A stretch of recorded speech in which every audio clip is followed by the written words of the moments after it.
Fast, focused, and fearless. Here's everything you need to know as you jumpstart your day.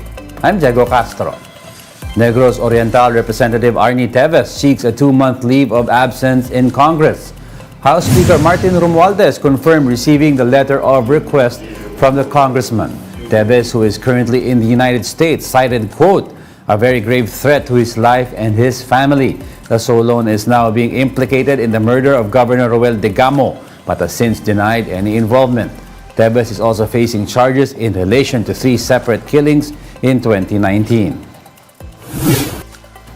Earlier, a House panel discussed Teves' extended stay abroad and is now looking at possible violations. The lawmaker's family maintains that Teves is innocent and is only being dragged into the Degamo slay case not because of politics, but because of a business feud. Here's the report. The House Committee on Ethics is investigating the absence of Negros Oriental Representative Arnie Teves without official leave. Members want to determine if Teves violated any rule of the House of Representatives and if they should impose disciplinary actions against the lawmaker. Options dito, of course, we are on the administrative aspect to really recommend whatever disciplinary actions. Usually, gano'n naman, no? May suspension, pero kung come to worse, may expulsion at saka dropping on rolls. Based on Teves' travel authority, he left the country for the United States on February 28 for a personal trip. His travel authority expired on March 9, which means he should have been present in Congress by then. But until now, Teves remains a no-show. Congress is giving Teves 5 days to explain his expired travel authority.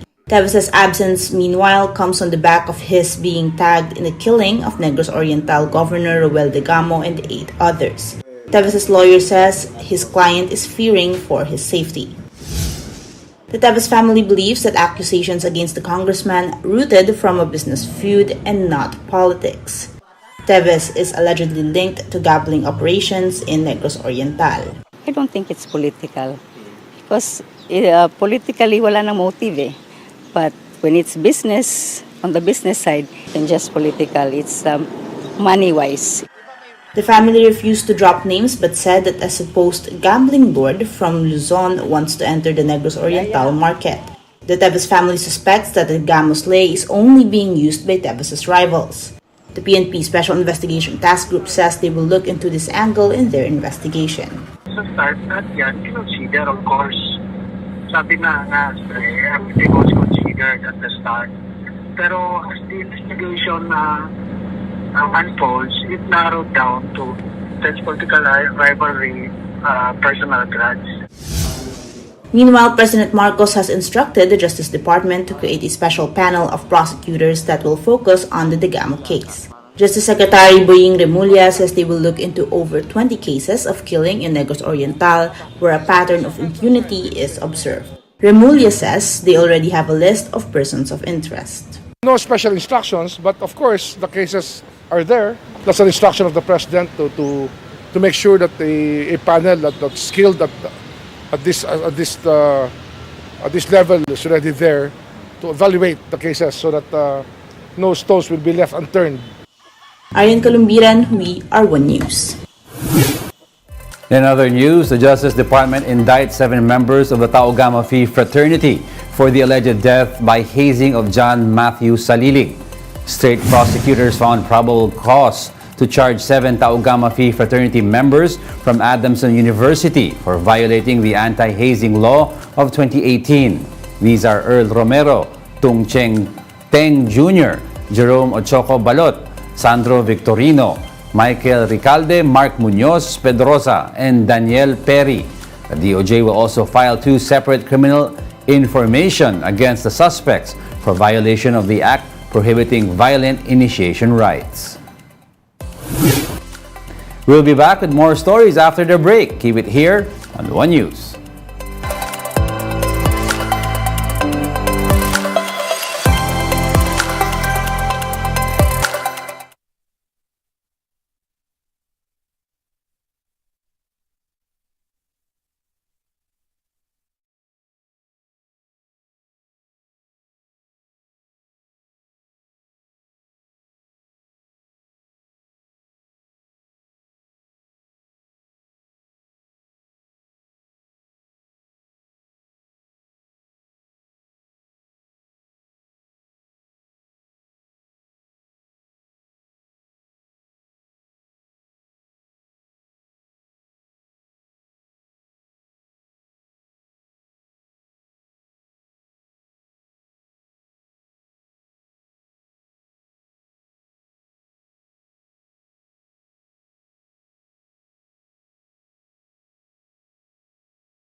You're still watching One News Now. I'm Diego Castro.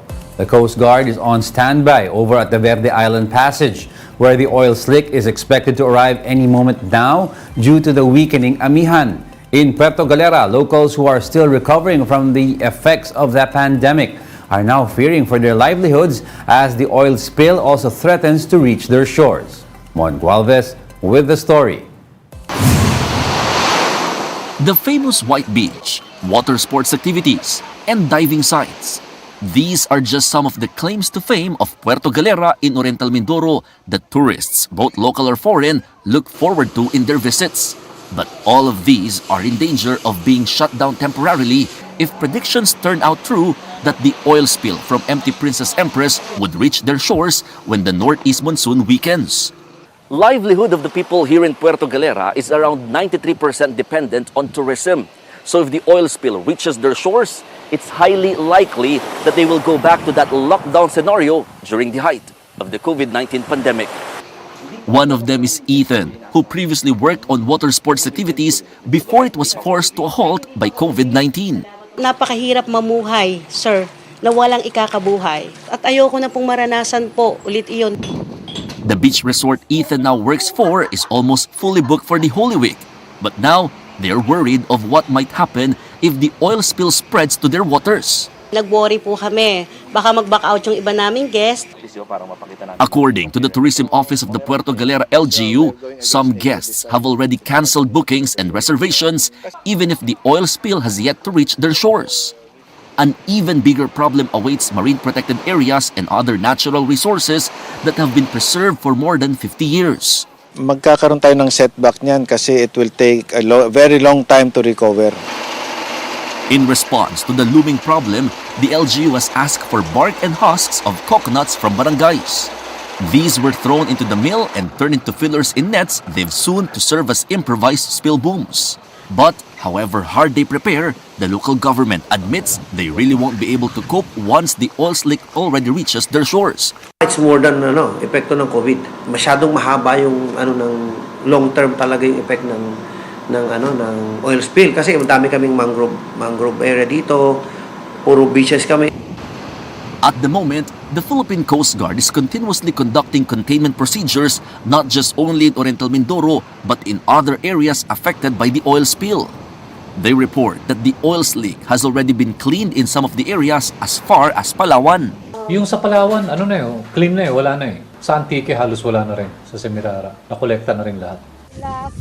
However, seaweed farmers over in Taytay, Palawan report that they are still suffering from the oil slick. They are now coordinating with the LGU on possible assistance for affected farmers.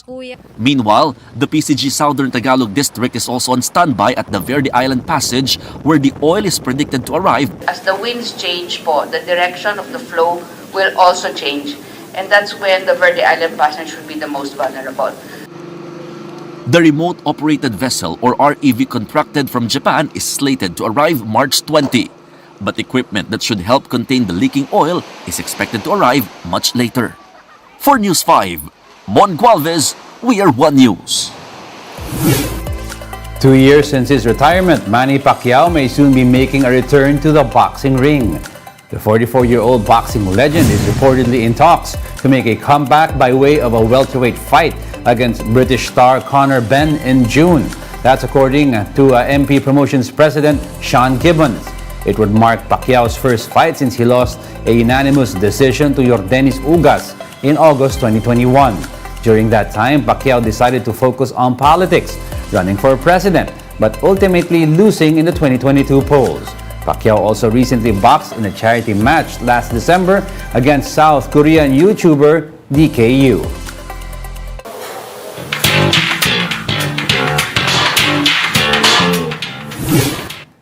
Love was truly in the air at the Philippine leg of Harry Styles' Love on Tour concert as the British singer helps one of his Pinoy fans propose to his girlfriend. Halfway through his set, Harry began reading some signs made by members of the audience. The last one he read was one written by a fan named Michelle, which said that her boyfriend Jeff would propose to her if Harry would do it with him. Harry accepted, allowing Jeff to join his performance of Sign of the Times, even changing some of the lyrics. And as promised, Jeff indeed proposed to Michelle. 1, 2, 3. Let's help him out. Just stop your